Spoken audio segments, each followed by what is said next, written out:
Hi, Empress Justice here. If you would like to check out daily readings, you can check them out on Twitter, Instagram, and Facebook, though I don't know for how long, honestly.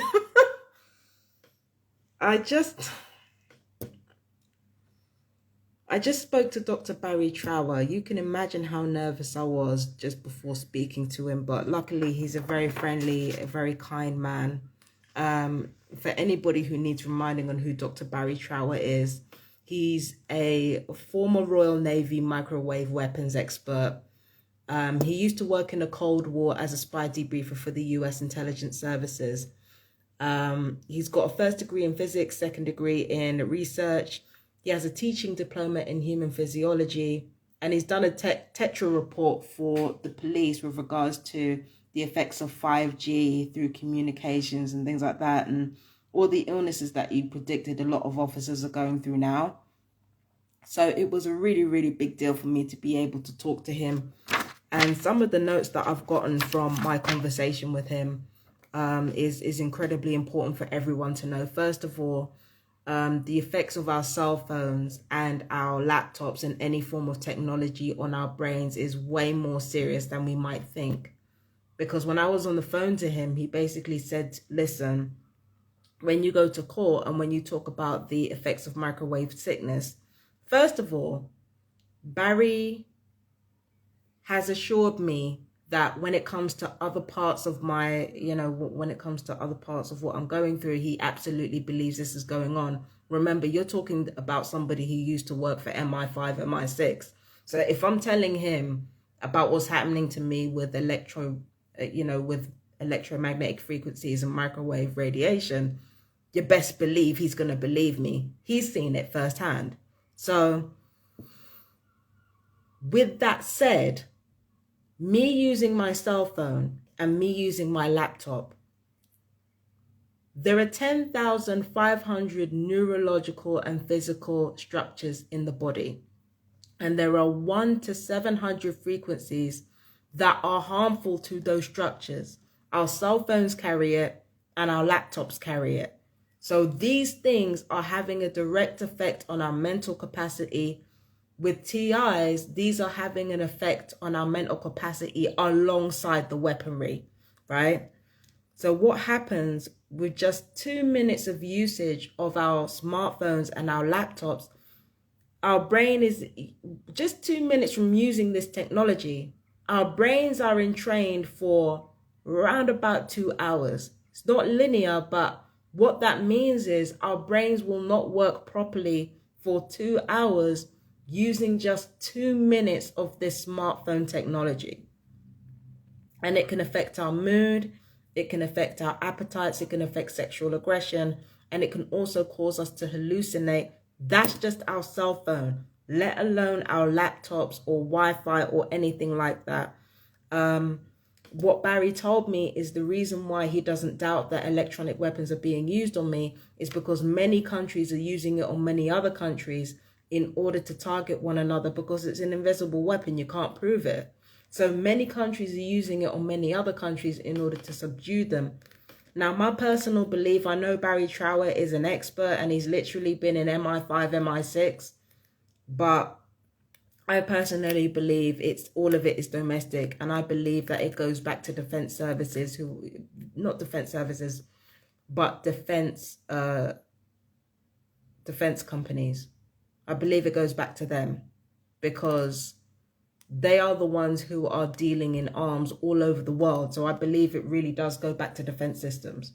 So there's that. And there's also a magazine called Electrosensitivity UK. I've got to find that online. Yeah, so Barrie Trower gave me a lot of useful information. That's not even all the information that he gave me, but suffice to say, I wasn't surprised. I had a discussion with my mother when she was more active and more sort of, when she had all her faculties still. And me and her talked about the cell phone and how much radiation it carries. Now, back in the days when it was just like those little Nokias that you use, like those little we call them burner phones now, But you know those little burner phones that people use? That burner phone alone holds 3 times the amount of radiation as an X-ray. Now, when you think about X-rays, think about all the lengths that they go to protect the patient from the effects of the radiation and from the effects of the radiation of that scan.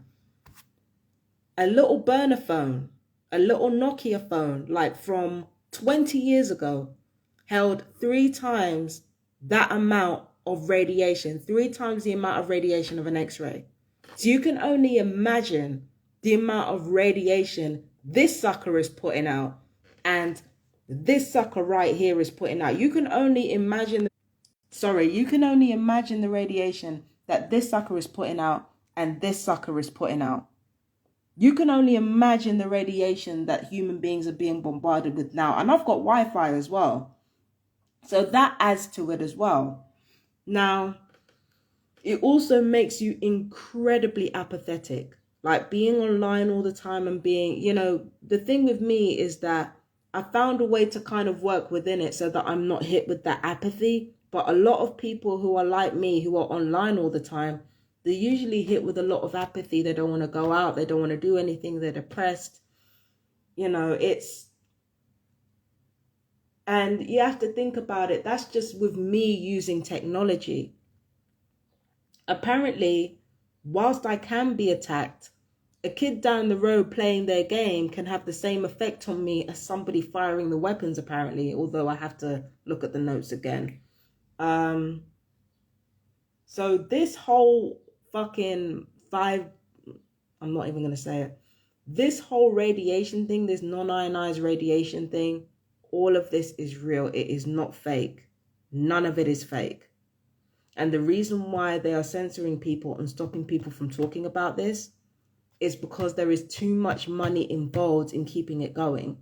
Imagine all those people working from home. Hell, imagine all those people working in an office bombarded with that fucking radiation all day, every day. Imagine going to the gym. There's TVs in there. There are machines that are electronic that are increasingly reliant on digital technology. You go to the gym, souped up. You go to restaurants, souped up. How many zones without radiation do you think there are going to be, really, realistically? And I've come to Brighton. Brighton isn't anywhere near as bad as London. If you think Brighton is bad, London is even worse. Imagine the amount of radiation bouncing around the place. Because I live near the coast. The amount of radiation bouncing around the place is no joke. And that's just without being targeted. With being targeted, deliberately, it's a whole different ball game. That phone conversation with Mr. Trower or Dr. Trower was very, very illuminating. And I don't know where anybody gets off doubting that man. I really don't. But listen, man, my ears are wide open when it comes to him. My ears are wide open. And he's a lovely man, by the way. He's very friendly. And no, I had a lovely time talking to him, by the way.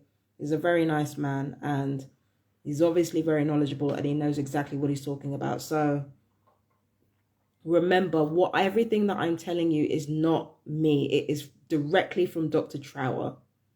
Okay, so yeah, this shit is serious. It's just damn. He said it was the use of genocide, and I don't doubt it. Because think about it this way, right? They want to get everybody, the powers that be, intelligence services, defense systems, pharmaceutical companies, tech companies, they want to get everybody using technology, and they want to get currency entirely digitized at a time where there are weapons with long-range capabilities, sonar weapons, laser weapons, microwave weapons that are capable of not only dismantling us, but dismantling that same technology that they want everyone to use. It's a genocide. It's obvious that this is a genocide. It's obvious that that's what's going on. So when Dr. Trower says, yeah, this is genocidal, yeah, I ain't got no doubt about that. It's definitely genocidal. So, boy, oh, you know what? I wish I could have interviewed him so that you guys could hear it for yourself. But, oh, there are actually interviews with him. I'm going to find those out and then I'm going to link it to you guys so that you can see exactly what he's been talking about. But Jesus Christ, when you think it's bad, however bad you think it is, however bad you think things are, they're likely to be 10 times worse than that. And the only reason why I haven't like gone batty by now is because I've become comfortable with this fact. So anyway, I've got to get back to my readings on my fucking radiation-laden cell phone and laptop. God help us all. I'll see you guys later. I love you, my fellow TIs. Take care. Peace and blessings. Bye-bye.